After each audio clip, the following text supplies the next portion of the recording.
where the decisions we make today are going to determine the future for decades to come. That's what I'd like to talk with you about tonight. You know, early this morning I returned from Israel. They tell me I'm the first American president to travel there during the war. I met with the Prime Minister and members of his cabinet. And most movingly, I met with Israelis who had personally lived through horrific horror of the attack by Hamas on the 7th of October. More than 1,300 people slaughtered in Israel, including at least 32 American citizens. Scores of innocents, from infants to the elderly grandparents, Israelis, Americans taken hostage. As I told the families of Americans being held captive by Hamas, we're pursuing every avenue to bring their loved ones home. As president, there is no higher priority for me than the safety of Americans held hostage. The terrorist group Hamas unleashed pure, unadulterated evil in the world. But sadly, the Jewish people know perhaps better than anyone that there is no limit to the depravity of people when they want to inflict pain on others. In Israel, I saw people who are strong, determined, resilient, and also angry, in shock and in deep, deep pain. I also spoke with President Abbas, the Palestinian Authority, and reiterated that the United States remains committed to the Palestinian people's right to dignity and to self-determination. The actions of Hamas terrorists don't take that right away. Like so many other, I'm heartbroken by the tragic loss of Palestinian life, including the explosion at the hospital in Gaza, which was not done by the Israelis. We mourn every innocent life lost. We can't ignore the humanity of innocent Palestinians who only want to live in peace and have an opportunity.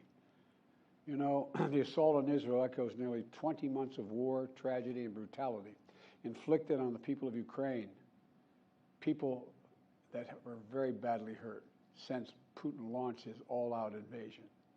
We've not forgotten the mass graves, the bodies found bearing signs of torture, rape used as a weapon by the Russians, and thousands of Ukrainian children forcibly taken into Russia, stolen from their parents. It's sick. Hamas and Putin represent different threats, but they share this in common. They both want to completely annihilate a neighboring democracy, completely annihilate it. Hamas' stated purpose for existing is the destruction of the state of Israel and the murder of Jewish people. Hamas does not represent the Palestinian people. Hamas uses Palestinian civilians as human shields, and innocent Palestinian families are suffering greatly because of them. Meanwhile, Putin denies Ukraine has or ever had real statehood. He claims the Soviet Union created Ukraine. And just 2 weeks ago, he told the world that if the United States and our allies withdraw, and if the United States withdraw, our allies will as well, military support for Ukraine would have, quote, a week left to live, but we're not withdrawing. I know these conflicts can seem far away, and it's natural to ask, why does this matter to America? So let me share with you why making sure Israel and Ukraine succeed is vital for America's national security. You know, history has taught us that when terrorists don't pay a price for their terror, when dictators don't pay a price for their aggression, they cause more chaos and death and more destruction. They keep going, and the cost and the threats to America and the world keep rising. So if we don't stop Putin's appetite for power and control in Ukraine, he won't limit himself just to Ukraine.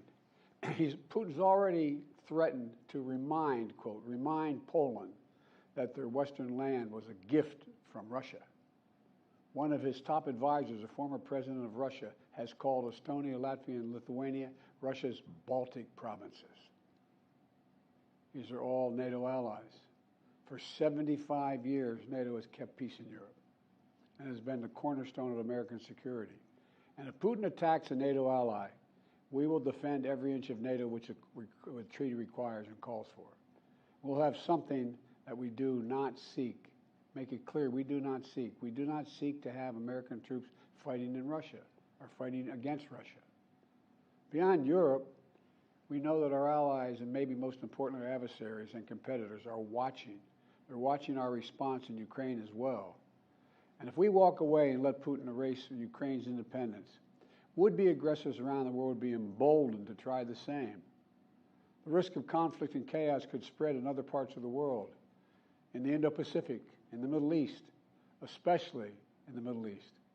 Iran is supporting Russia in Ukraine, and it's supporting Hamas and other terrorist groups in the region, and will continue to hold them accountable, I might add. The United States and our partners across the region are working to build a better future for the Middle East. One where the Middle East is more stable, better connected to its neighbors, and through innovative projects like the India-Middle East-Europe Rail Corridor that I announced this year at the summit of the world's biggest economies. More predictable markets, more employment, less rage, less grievances, less war when connected. It benefits the people, it would benefit the people of the Middle East, and would benefit us. American leadership is what holds the world together. American alliances are what keep us, America, safe. American values are what make us a partner that other nations want to work with. To put all that at risk, if we walk away from Ukraine, if we turn our backs on Israel, it's just not worth it. That's why tomorrow I'm going to send to Congress an urgent budget request to fund America's national security needs, to support our critical partners, including Israel and Ukraine. It's a smart investment that's going to pay dividends for American security for generations. Help us keep American troops out of harm's way. Help us build a world that is safer, more peaceful, more prosperous for our children and grandchildren. In Israel, we must make sure that they have what they need to protect their people today and always.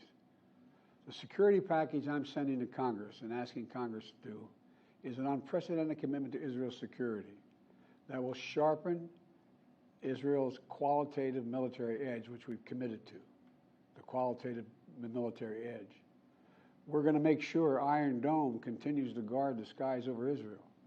We're going to make sure other hostile actors in the region know that Israel is stronger than ever and prevent this conflict from spreading. Look, at the same time, President Netanyahu and I discussed again yesterday the critical need for Israel to operate by the laws of war. That means protecting civilians in combat as best as they can. The people of Gaza urgently need food, water, and medicine. Yesterday, in discussions with the leaders of Israel and Egypt, I secured an agreement for the first shipment of humanitarian assistance from the United Nations to Palestinian civilians in Gaza. If Hamas does not divert or steal these shipments, we're going to provide an opening for sustained delivery of life-saving humanitarian assistance for the Palestinians. As I said in Israel, as hard as it is, we cannot give up on peace. We cannot give up on a two-state solution. Israel and Palestinians equally deserve to live in safety, dignity, and peace. You know, and here at home, we have to be honest with ourselves. In recent years, too much hate has given too much oxygen, fueling racism, the rise of anti-Semitism, and Islamic phobia, right here in America. It's also intensified in the wake of recent events that led to the horrific threats and attacks that both shock us and break our hearts. On October 7th, terror attacks have triggered deep scars and terrible memories in the Jewish community.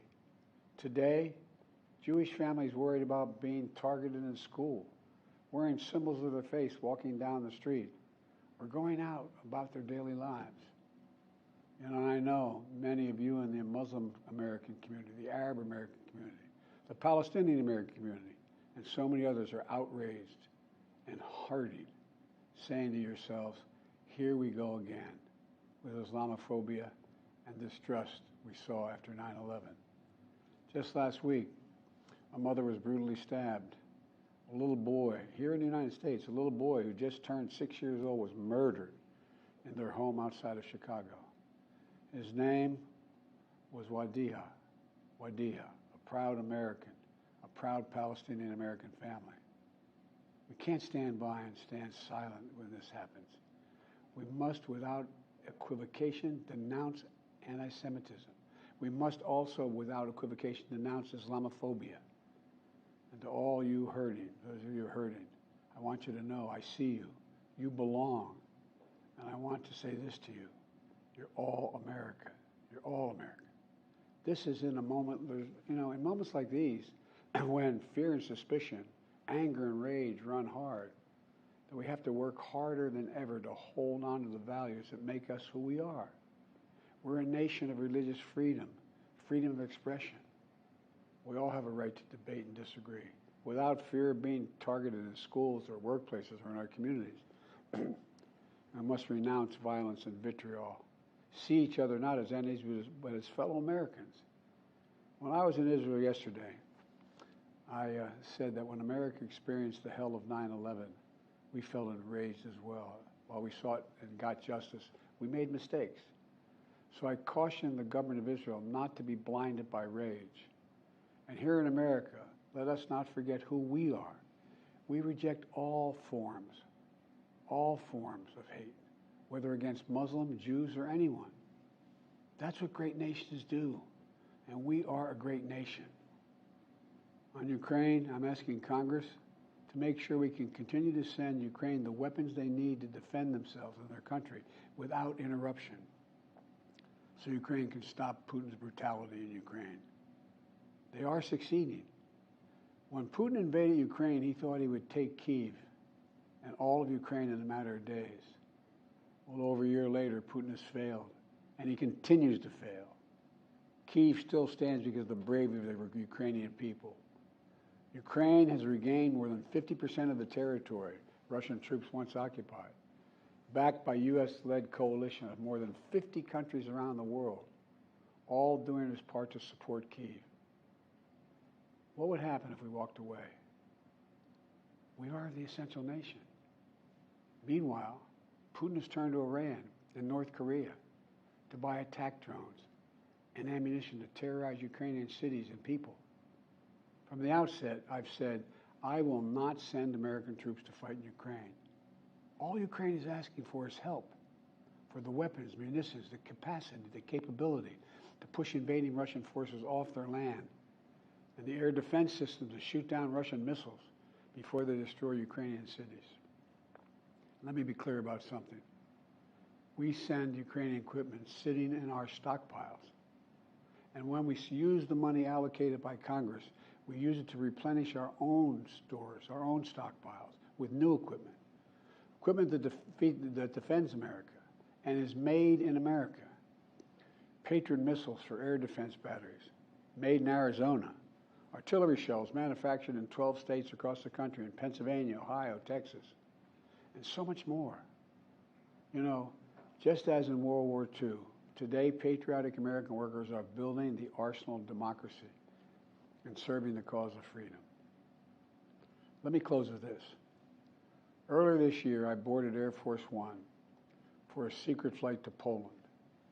There I boarded a train with blacked out windows for a 10-hour ride each way to Kyiv, to stand with the people of Ukraine ahead of the one-year anniversary of their brave fight against Putin.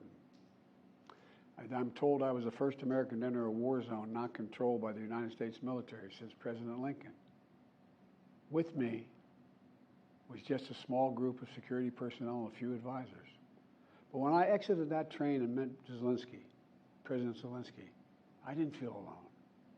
I was bringing with me the idea of America, the promise of America, to the people who are today fighting for the same things we fought for 250 years ago: freedom, independence, self-determination. And as I walked through Kyiv with President Zelensky, with air raid sirens sounding in the distance, I felt something I've always believed, more strongly than ever before. America is a beacon to the world. Still. We are, as my friend Madeleine Albright said, the indispensable nation. Tonight, there are innocent people all over the world who hope because of us, who believe in a better life because of us, who are desperate not to be forgotten by us, and are waiting for us. But time is of the essence. I know we have our divisions at home. We have to get past them. We can't let petty, partisan, angry politics get in the way of our responsibilities as a great nation. We cannot and will not let terrorists like Hamas and tyrants like Putin win. I refuse to let that happen. In moments like these, we have to remember who we are. We are the United States of America. The United States of America. And there is nothing beyond our capacity if we do it together. My fellow Americans, thank you for your time. May God bless you all. May God